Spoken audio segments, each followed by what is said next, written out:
Сәлеметсіздер ме білім алушылар. Қазір бізде сауатташу сабағы. Сабағымыздың тақырыбы ұлттық тағамдар, әліпби. Оқу мақсаты мұғалімнің көмегімен сөз, сөйлем, мәтінді тексеру және қателерін түзету. Осы сабақтан білім алушылардың сөзді, сөйлемді, мәтінді тексереді және қателерін түзейді деген нәтижені күтемін. Біздегі дыбыстар өкпедегі ауаның өкпе, көмей дауыс шымылдығы, ауыз, мұрын қуысы, тіл, таңдай, тіс, ерін арқылы шығуынан жасалады. Дыбыстың жасалуына оның ырғағы, күші, әуені әсер етеді. Адамның құлағы 1 секунд ішінде 16-дан 20 мыңға дейінгі дірілдің нәтижесінде пайда болған дыбысты қабылдап естиді.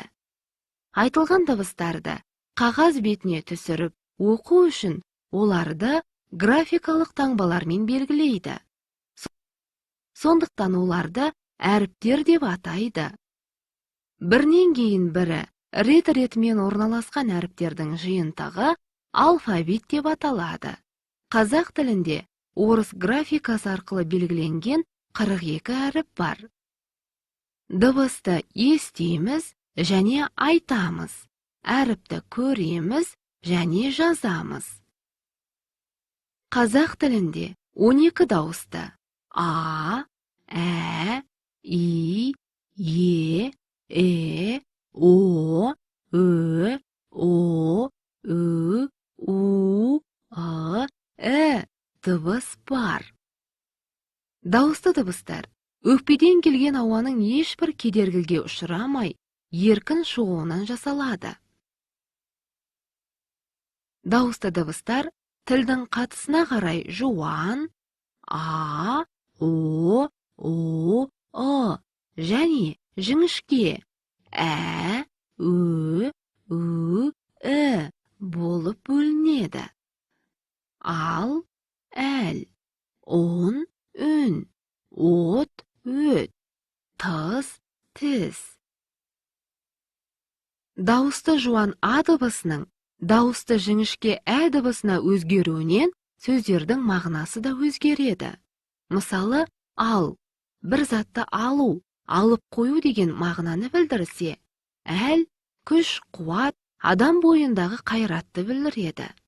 Сол сияқты, ұн, үн, от, өт, тыс, тіс сөздерінде дауысты дыбыстардың жуан, жіңішкелігіне қарай сөздердің де мағынасы өзгереді. Ендеше балалар, сабағымызға көшпестен бұрын мына сұрағыма жауап беріп көріңіздерші. Қазақтың ұлттық тағамдарын білесіңдер ме? Жарайсыңдар. Ендеше сүт тағамы жөнінде бейнежазбаны көрейік. Біздің бабаларымыз ойлап тапқанын сіздер білесіздер ме? Тарихқа үңілсек, скифтер және олармен туыс көшпелі тайпалар кезінде сүтті сабамен арқаларына асып тасыған екен. Теріден ауа арқылы өнімге түрлі бактериялар түсіп, ол ыстықтан ашыған.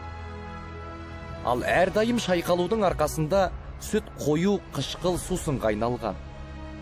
Бұл сусын бұзылмай ұзаққа шыдап, әрі пайдалы қасиеті сақталып қалатын болған. Ол жайлы ең алғаш Гай Плиний өзінің табиғи тарих еңбегінде скифтер сүтті қоюландырып, оны қышқыл әрі дәмді сусынға айналдыра біледі деп жазған. Оны ішер кезде суға араластырған, ал тағам ретінде кептіріп, ірімшікке ұқсас өнім жасаған. Расменде йогуртты ары қарай үйітіп, оған тұз қосып, содан кейін сүзіп, кептірсеңіз, кәдімгі біздің құртты жасауға болады. Ол өнімге аты да, дәмі де тіпті, түрі де ұқсас басқа түркі халықтарында. Мысалы, Әзербайжандарда гурут, башқұрттарда курот, түркмендерде гурт атты тағамдар бар екенін сіздер білесіздер ме? Яғни йогурт, гурт, гурут, хорот, құрт сөздерінің тамыры бір болғаны. Осы ашыған сүттен жасалған әрі нәрлі, әрі пайдалы да дәмді тағамды кезінде көшпенді түркі тайпалары ойлап тапқанына тікелей дәлел емес пе? Расымен де ежелгі тағамның құндылығы бүгінде химиялық қоспалар арқылы бұзылған. Ендеше тапсырма орындайық. Балалар, сендердің айтылым дағдыларын қалыптастыру мақсатында бірінші тапсырманы орындаймыз. Өтебай Тұрманжановтың «Сүт ішсең» атты өлеңін мәнерлеп оқиық. Ыстық-ыстық сүт ішсең, дәмі кетпес таңдайдан, бой жадырап кенеттен буы шығар маңдайдан. Ағарған деп, ақ дәм деп, аналар төгіп шашпайды, сүт төгілсе обал деп, аяғымен баспайды. Енді сұрақтарға жауап беріп көр. Өлең не туралы? Сүттің пайдасы қандай? Сүтті ағарған деп неге атайды? Жарайсыңдар, өлеңді мәнерлеп оқи алдыңдар. Өлең не туралы екенін айттыңдар. Сүттің пайдасын білесіңдер, тамаша. Енді балалар, сендердің жазылым дағдыларын қалыптастыру мақсатында екінші тапсырманы орындаймыз. Өзің сүттен не жасай аласың?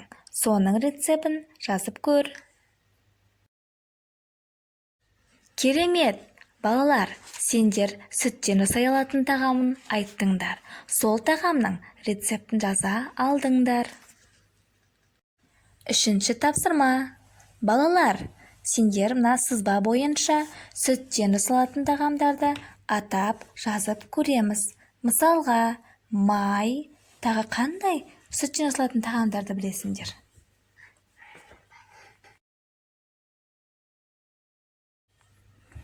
Тамаша, үздік жұмыс. Сүттен жасалатын тағамдарды білесіңдер. Сызбаға жаза алдыңдар. Білім алушылар, бүгінгі сабағымыздың соңында сіздердің назарларыңызға мен кері байланыс жасау мақсатында мына тапсырманы ұсынғым келіп отыр. Яғни, бүгінгі сабақты түсіндіңдер ме? Бүгінгі сабақта өз мақсаттарыңа жеттіңдер ме? Қандай тапсырмалар сендер үшін қиын болды? Ал қандай тапсырмалар оңай болды? Білім алушылар, енді мына суретке назарларыңызды аударыңыздаршы. Мұнда түрлі аралдар берілген.